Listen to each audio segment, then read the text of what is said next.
Welcome back, everybody. So, I believe this is now episode 8 of the Pokemon Gym Manager journey. This should be the penultimate episode. Still figuring that out. And yeah, as the previous episodes, just gonna do a quick team recap. Shouldn't be any changes from the last episode if you watched that one. I'm trying to remember if there are any. But no, I definitely did a tiny bit of exploring, but I don't think I saved anything after that. Um, yeah, so you might notice the sound is a little different. Basically, I made an error while recording, and the audio didn't record as intended. Um, let's say just to let me save some face. So basically, all of the audio, as in me speaking this time, will be completely voiceover, which, I mean, a lot of it in the previous episodes has been, but it's been more of a mix of the two. And then the actual in-game music and sounds, you might notice, aren't present. Yeah, so I just have Megalodios as an option now. That was really the only thing that happened. I don't like the Pokemon in the adoption center were all just not very interesting, or well, nothing better than any of my teams have right now. You can see Lauren is still getting wrecked. Lauren actually did well, I mean, spoilers for the rest of this episode, but Lauren actually did quite well. um and I'm quite happy with how her team is coming along overall. But you can see here, we did finally get Reuniclus. Just need to sort out its moveset now because it can't touch dark types in the slightest. Hammer Arm technically gives it coverage, but it's pretty pointless. And we finally got Gengar. Which is the one that I've been waiting on the most. Not just because Mega Gengar is really good. Gengar in general is really, really good. Glass Cannon, absolutely. But it hits really hard. And I just wanted to show you guys. So this part is slightly lame, but I mean, I can't blame someone who is like a solo dev for this. Yeah, unfortunately, they don't have like an actual sprite for, you know, the Mega Evolution. So you just get the symbol across the name, which isn't the end of the world. Like it's really not that big a deal. Um, you know, that's kind of just the limitations of this is one person or a small team making a fan game using, you know, pre-made assets and just kind of doing what they can with it. That's why, like, you know, most of the complaints I have with this game are really just down to the fact, like, well, this person would have to spend probably like you know, several years to a full decade to actually iron out these things, and they probably were just doing it as a you know, fun project over a couple of years. So this one's interesting because our Maldo is actually quite, like, it's actually pretty good, and then a random trainer would give me higher levels. I was thinking but yeah, I was thinking of getting rid of Lauren, but ultimately improving the passive buffs to water types, I think is the most helpful, specifically for Brandon. And this one was more a strategic play. I already had a Pupitar, but this was already a fully evolved Tyranitar. So instead of waiting, you know, a few more levels for it to evolve, might as well get the evolution that's already a higher level and just go with that, if that makes sense. Apart from that, I mean, this day, like, nothing really happened. In fact, I skipped most of the battles. Or I'm editing out practically all of the battles. They were all super straightforward. I mean, you guys can see the Mew on screen. Like, the challengers only got as far as Lauren, who is, you know, set up as my third trainer to go up. So it's yeah, it was super straightforward. I just didn't think there was you know, much entertainment value in showing you guys more of that. But I just wanted to, you know, keep you up to date. And as always, I gotta show you at the end. Gengar is finally becoming useful because now it's actually getting a good strength special type move. And then the upgrades. I personally like Walrein, but it's not really better than Dugong, and it's not really better than any of the other water types I already have. Anyway, this day, nothing really happened. I worked on a couple of movesets, made certain Pokemon remember a few moves, just checked out items. Nothing too interesting. This was a gym leader only day, so you could see from that screen a little bit ago that it was Brandon's team, and well, we went down to the wire. There were 6 trainers in total, but we got through it relatively, you know, pretty straightforwardly. This one's a tough one. Like I said, I don't really want to get rid of Lauren at this point because her team is actually really good once it gets to a proper level. I think... Oh, well, never mind. In that case, skill up. Time to get Lauren to level 4.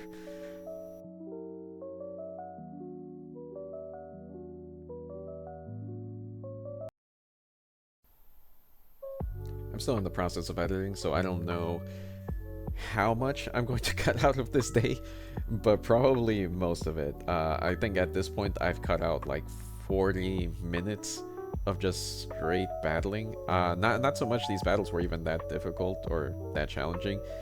I mean, you can see there our Gallade finally learned Psycho Cut, so it's starting to be useful.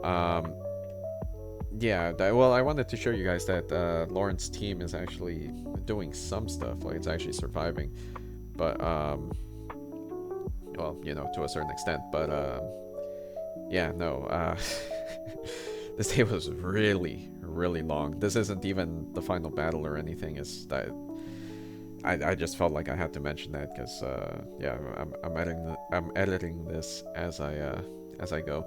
So yeah, I mean, I'm kind of making it up on the fly, what I'm going to leave in, what I'm not. In this case, like I said, I just wanted to show off Lauren's team a bit, and why. Oh well, that's the end of that. So anyway, yeah, I took out, I think, about another 20 minutes just from what happened. Where did I cut it off? I think I cut it off when the Skiploom jumped in front of the Slowbro and Gallade. So from that to this point right here should be about 20 minutes if I'm keeping track of this correctly.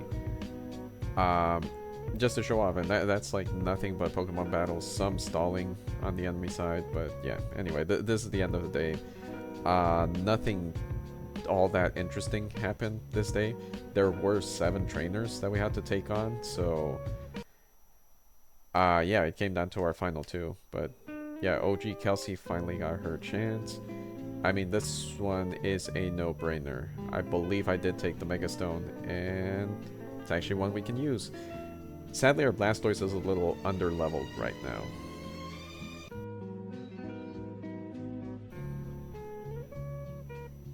So this day was very uneventful. Main thing that happened, well, only really interesting that happened, is there was an Embor in the adoption center, and well, let's just say Throw was starting to fall behind in levels, and although Revenge was a really good move, especially because he's slow, I just wasn't really feeling Throw anymore. You know, Embor, higher base stats, pretty similar attack, gives Brandon a different typing for his team since he's mostly a water type. overall, I'd say Embor is generally better than Throw. So it just seemed like a pretty natural upgrade. And then also, in addition to giving, you know, more type coverage because of the fire typing.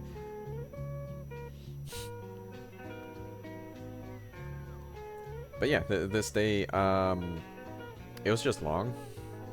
Like, none of the battles were particularly interesting. It was just a lot of trainers and a lot of Pokemon. And they went down eventually. We really only lost Pokemon to type effectiveness in most cases. And then, yeah, Steven's team is about on... Actually, no, it's technically under-leveled, but it just has such good Pokemon that it shouldn't be too bad. So Evolution, there's like a Bite on my team, but it's only a few levels off of becoming a Garchomp, so I don't see the point in that. So what's happening with Lauren is Hypno is the only one that, like, Hypno can work. Hypno is a pretty decent, just bulky Mon, but its moveset is basically entirely just Psychic, so it gets no coverage. Sadly, the random Pokemon we got is a Medicham, which, if we have the Mega Evolution, that would be great. But, yeah, I did end up seeing a Mamoswine in the adoption center. So, bye-bye Medicham, hello Mamoswine.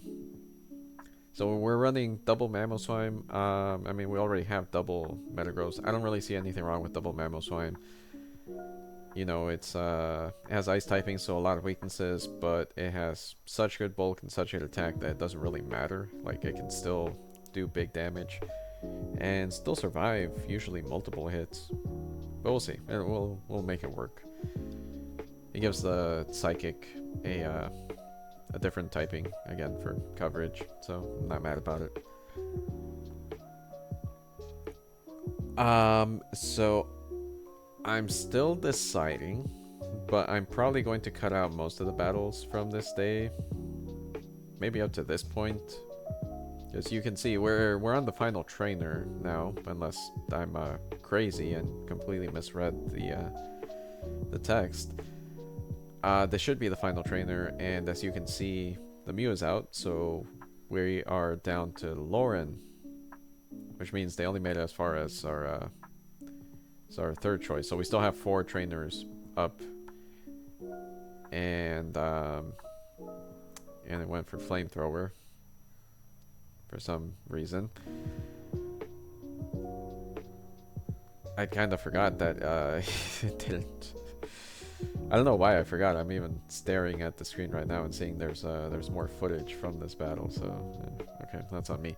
Yeah, I do want to clarify. Mew does have Psychic at this point, so I don't know how the CPU programming works as to why it would prefer to use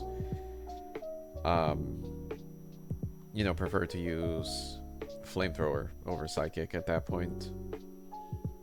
But whatever.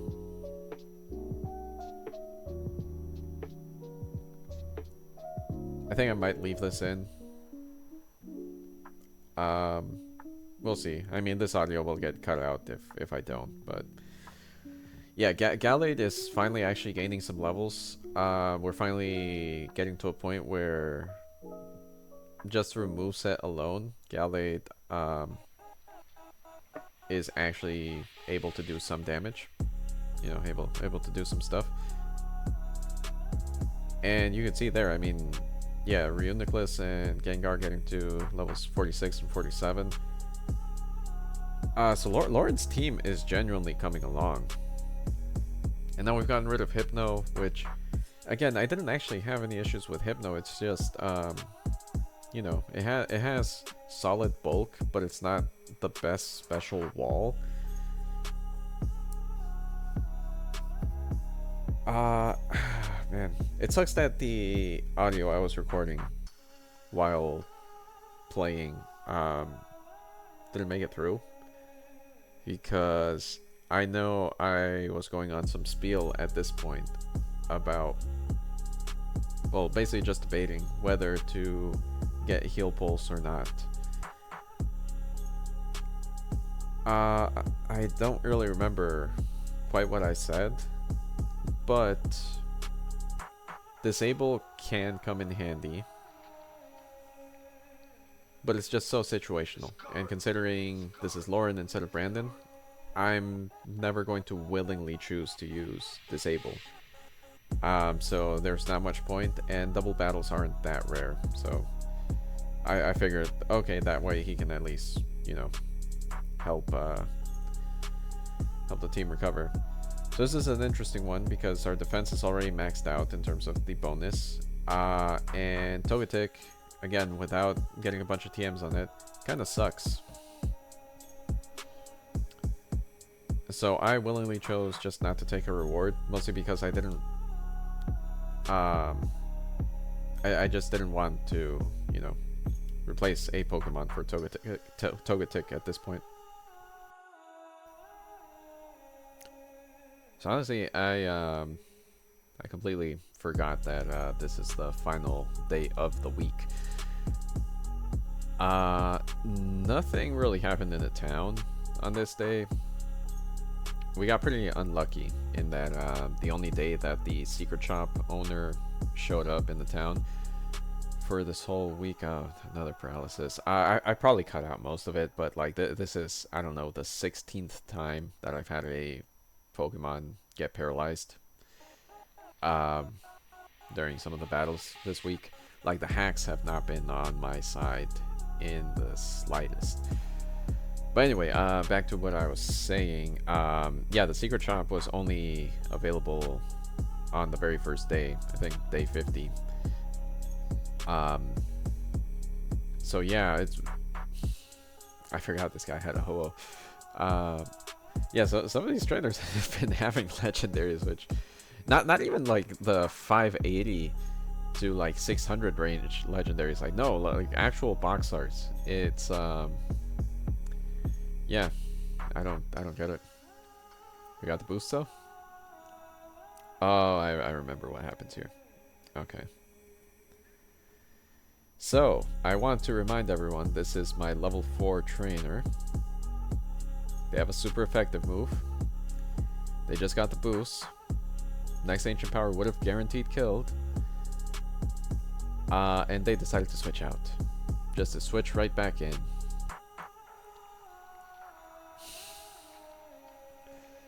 This is what I'm dealing with, folks.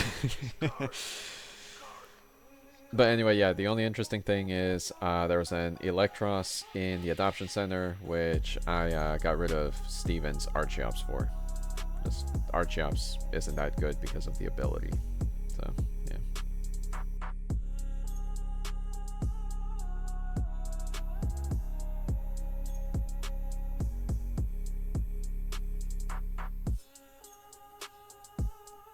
So far, it's going pretty smoothly. I mean, a little. So, you know, watching this back, I'd completely forgotten that there was a Moltres as well. It's with the legendary Firebirds. So, the crazy thing is, like, if either Ho or Moltres or both were on Blaine's team, that's something that I could be like, okay, he's, you know, he's a notable trainer, not just a, like, trainer class or something. But no, these are just random trainers. These are not gym leaders. These aren't trainers that have, you know, like,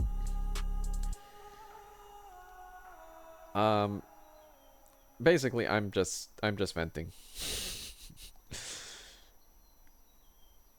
I guess I can't complain too much. I do have a Latios and a and an Azelf, so I do have some legendaries. I have multiple pseudos as well. It's just, I don't know. I kind of like it, but I also feel it just feels tough at times, you know.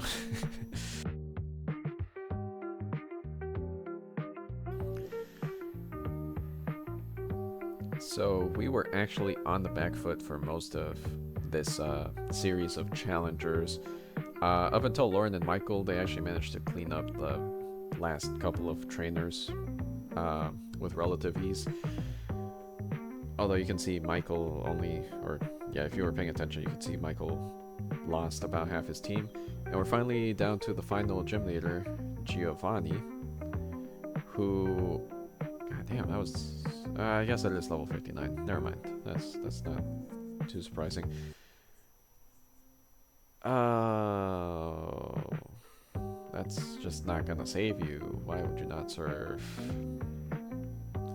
Well, Michael is throwing.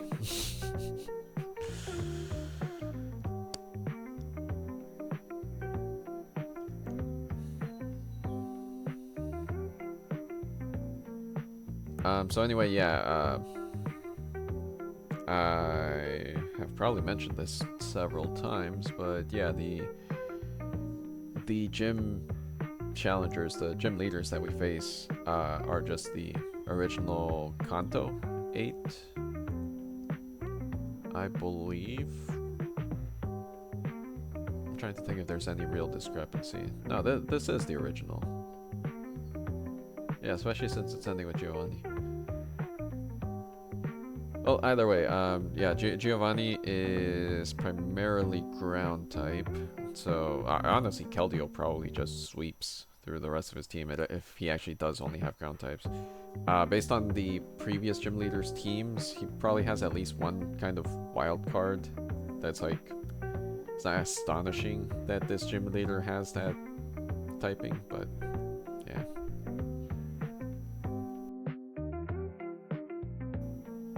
And another fire legendary. I can't believe it just landed Inferno like that. That's a 50-50. And more hacks. I should have kept a counter for how many times I've had a status condition this time around. So normally I would just get rid of extra sensory, but not only is the PP count useful, I haven't seen any PP ups. I hate that Azelf starts off every battle by clicking Imprison. It just doesn't really help unless it's coming up against another psychic type. So yeah, this battle's going a lot more smoothly than I expected.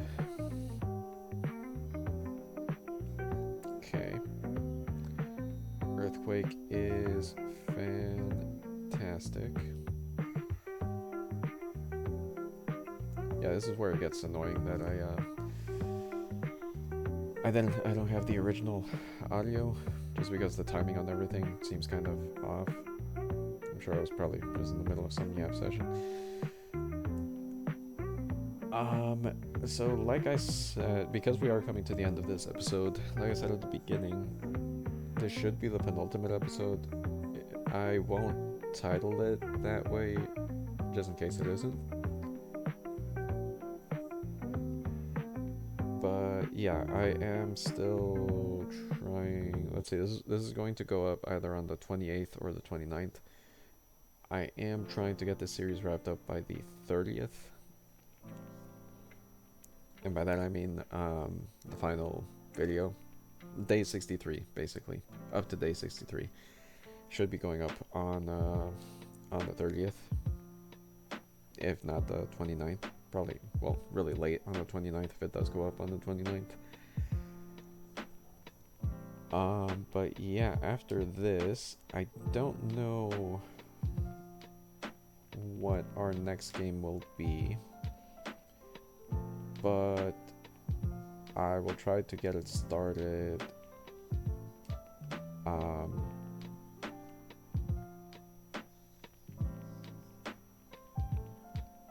yeah, during this first week of July. Let's see, what's the Sunday on the first week? Probably the 6th. Yeah, so next series I'm hoping I can get uploaded and started by July 6th. No promises though, but that is what I'm going to try to do. Alright, we beat Giovanni. I'm guessing the next week is just a champion is going to come face us. So with that, guys, I'm gonna get out of here. Anyone who watched this far, thank you very much for watching. And I'll catch you on the next one.